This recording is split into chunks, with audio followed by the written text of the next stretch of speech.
Bonsoir à tous, bienvenue dans le Journal de l'Afrique. Voici les titres. Journée d'hommage à Ghislaine Dupont et Claude Verlon. Cela fait 3 ans tout juste aujourd'hui que les reporters de RFI ont été assassinés dans le nord du Mali. L'association des proches des victimes dénonce un silence d'État, accusant les autorités françaises de cacher les informations. Le porte-parole de l'association, Pierre-Yves Schneider, est l'invité du Journal de l'Afrique. Un rapport accablant pour le président sud-africain. Il pointe de lourds soupçons de corruption entre l'exécutif et la richissime famille Gupta. Un scandale de plus qui éclabousse Jacob Zuma, dont l'opposition réclame la démission. Une enquête judiciaire pourrait être ouverte. Et puis en Côte d'Ivoire, on est loin de la réconciliation voulue par le président au lendemain de la victoire écrasante du oui au référendum constitutionnel. L'opposition dénonce des fraudes grotesques et réclame toujours le retrait du texte. Cela fait donc 3 ans déjà que nos 2 confrères de RFI ont été assassinés dans le nord du Mali le 2 novembre 2013, quelques heures après leur enlèvement dans un pick-up à Kidal. Leurs corps sans vie sont retrouvés dans le désert à proximité de la ville.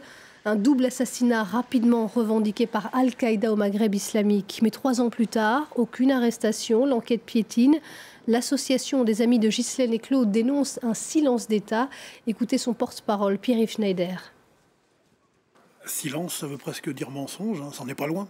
C'est-à-dire qu'on nous a, depuis 3 ans, répété un non catégorique à propos du lien possible entre les affaires d'otages antérieures à ce qui est arrivé à Kidal et puis l'assassinat de Ghislaine et Claude. On peut rappeler que 4 jours seulement avant l'assassinat de Ghislaine et Claude, les derniers otages d'Arlit ont été libérés et qu'à la même période, Serge Lazarevic aurait pu aussi être libéré. Voilà, il y a cette proximité géographique et proximité temporelle. Mais l'élément nouveau, c'est que nous apprenons aujourd'hui que le président de la République, François Hollande, savait, dès le 7 novembre 2013, c'est-à-dire quelques jours à peine après ce double assassinat, il savait qu'il y avait un lien entre Lazarevic et Ghislaine et Claude. Et il le dit dans un livre dont tout le monde parle depuis 15 jours. Il précise « On a le cas Lazarevic, sans doute détenu par ceux qui ont tué les 2 journalistes et qui auraient tué Verdon ». Cela veut dire que le président fait une relation directe, alors que jusqu'à présent, on nous a dit le contraire. Et quand vous parlez d'un lien entre ces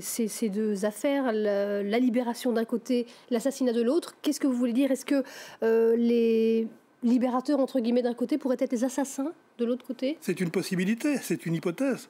Nous n'avons pas cette vérité-là. En revanche, ce que nous savons aujourd'hui, c'est qu'il y a des autorités de l'État qui ont ces informations. De la même manière que lorsque le ministre de la Défense est venu nous rencontrer au mois de mars dernier, lors d'une assemblée générale de notre association, il nous a dit, peu de choses, mais il nous a dit « Ghislaine et Claude ont été trahis ». Trahis par qui? Pourquoi?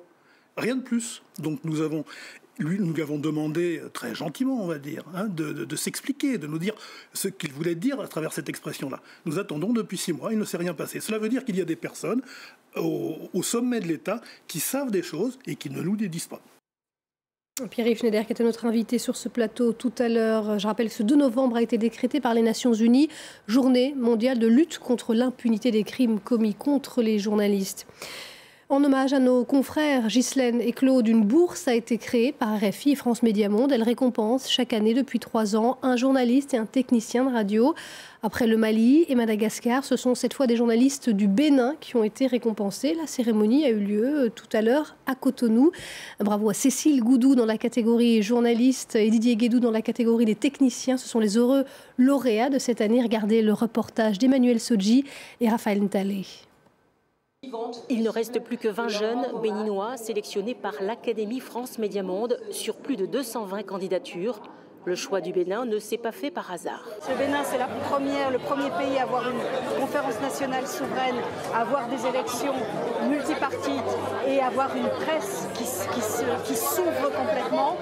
On en voit encore aujourd'hui les traces, c'est une presse extrêmement vivante. Peu avant la remise du prix, nous avons suivi sur le terrain une équipe lors d'un exercice radiophonique dans la célèbre cité historique de la traite négrière, à Ouida. Parfaite est la seule femme technicienne du concours. Généralement, au Bénin, on ne taille pas trop d'importance aux ambiances. Si tu changes de milieu, il faut changer d'ambiance pour montrer là où tu es. Donc, l'auditeur, il écoute la radio, mais il va vivre ce que tu as vécu. Dernière étape, après la théorie, fabriquer de la bonne image sonore et recueillir l'information. Ces candidats enquêtent sur le dialogue entre les descendants d'esclaves et d'esclavagistes. je ferai un élément radio qui n'aura rien envié à un élément télévision parce que même en écoutant, on va tout imaginer, tout deviner et tout vivre avec moi à travers mon reportage. Et Cécile Goudou a en tout cas conquis le jury. La jeune femme de 31 ans, rédactrice à la radio publique béninoise, a été récompensée pour son reportage sur le dialogue entre les veuves qui s'opposent aux Lévira et leur belle famille. Côté technicien, c'est Didier Guédou, 22 ans. Il est preneur de son d'un groupe de presse Iden TV et Diaspora FM. Le jury l'a distingué pour sa maîtrise du son sur un reportage, l'esclavage et après. C'est une nouvelle aventure qui s'ouvre dans ma carrière, c'est un nouveau départ. Des professionnels déjà de grande qualité qui vont encore apprendre, être fidèles aux valeurs et au professionnalisme de Ghislaine et Claude. Et pour nous, c'est une grande fierté et aussi une grande joie que de pouvoir perpétuer leurs souvenirs de façon aussi vivante et aussi vivace. Les lauréats partiront un mois à Paris. D'abord au sein du service Afrique de RFI, puis en formation dans des établissements français réputés. Et bravo encore aux heureux lauréats. En Afrique du Sud, déjà mis en cause dans de multiples dossiers, Jacob Zuma est donc à nouveau dans la tourmente. L'opposition appelle à sa démission. Des milliers de militants du parti de Julius Malema ont défilé, vous le voyez, dans les rues de Pretoria pour réclamer son départ face à ces nouveaux soupçons de corruption et de conflit d'intérêts.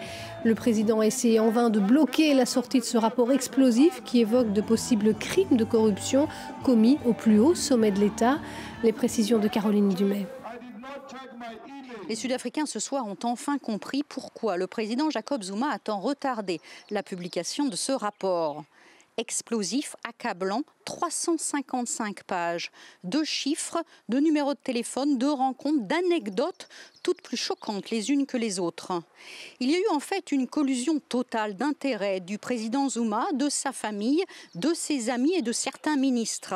La famille Gupta, une famille d'Indiens qui a des intérêts tant dans les mines que dans les médias, est au centre de ce scandale. Elle aurait fait plus de 400 millions d'euros d'affaires avec le gouvernement sud-africain.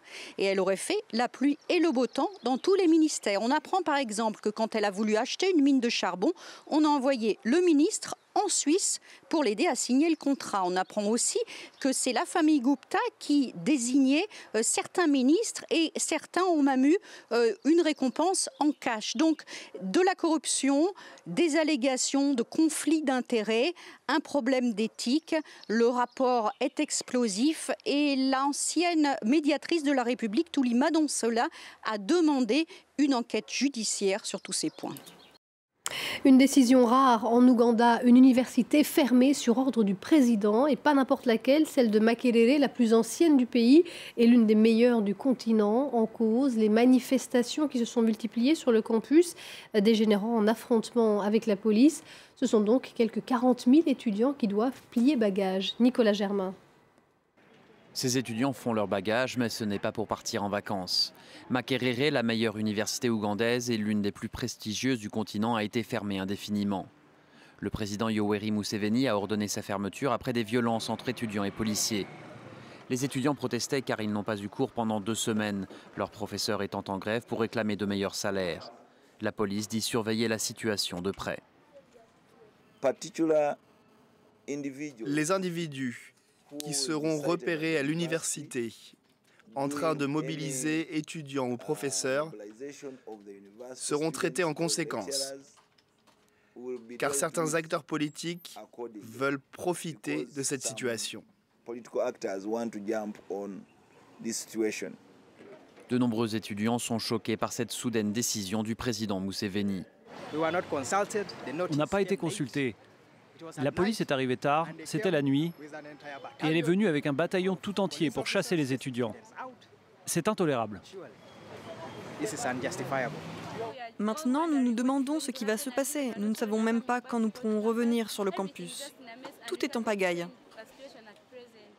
Le chef de l'opposition, Kizza Besigye, a exhorté les étudiants et les professeurs à rejeter une décision qu'il qualifie de ridicule. Besigye est arrivé 2e à la présidentielle de février. Mais il affirme qu'il est le vrai gagnant du scrutin, que sa victoire a été volée par Museveni, qui est au pouvoir depuis 30 ans. Des réactions mitigées en Côte d'Ivoire au lendemain de l'écrasante victoire du oui au référendum avec 93% et 42% de participation. Le texte prévoit l'élimination du concept d'ivoirité, la création d'un Sénat et d'un poste de vice-président. Pour l'opposition qui avait appelé au boycott, eh bien cette opposition dénonce des fraudes et continue à réclamer le retrait du texte. Anna Silvestrener à Abidjan. Entre incompréhension, désintérêt et appel au boycott de la part de l'opposition, la participation lors de ce référendum a été assez faible, 42%. C'est le chiffre de la commission électorale indépendante. Mais il est très contesté par l'opposition qui dénonce des fraudes massives et parle d'un camouflet pour Alassane Ouattara. Écoutez. Le taux de participation, qui est catastrophique, est un désaveu profond et de sa politique, et de l'adhésion du peuple de Côte d'Ivoire à sa vision. Il faut qu'il tire les conséquences, soit en démissionnant, s'il est courageux, mais comme il n'est pas courageux, qu'il retire simplement son projet. Des injonctions qui font sourire dans les rangs du parti au pouvoir et pourtant on se garde de tout triomphalisme car on le reconnaît, il n'y a eu ni plébiscite ni chèque en blanc. Nous ne pouvons pas occulter le fait que dans certaines régions, départements importants de la Côte d'Ivoire, que le taux de participation n'a pas été important, mais nous restons convaincus que dans la mise en œuvre de cette constitution, plus de 90% des Ivoiriens, dans les mois à venir, se rendront compte tous, aussi bien l'opposition, que cette constitution rapproche plus les Ivoiriens. Rassembler, réconcilier plus que jamais, la tâche semble grande alors que cette nouvelle constitution doit, selon le président ivoirien, permettre au pays de tourner la page des crises. Le référendum a fait apparaître un pays encore profondément divisé. Et puis toujours en Côte d'Ivoire, le procès de Simone Gbagbo a repris ce mercredi matin avant d'être reporté au 8 novembre. Ses avocats réclament toujours la comparution au titre de témoins de personnalités comme Guillaume Soro, président de l'Assemblée nationale. Mais la Cour a pour l'instant rejeté cette demande. Et c'est la fin de cette édition. Restez avec nous, l'info continue tout de suite sur France 24.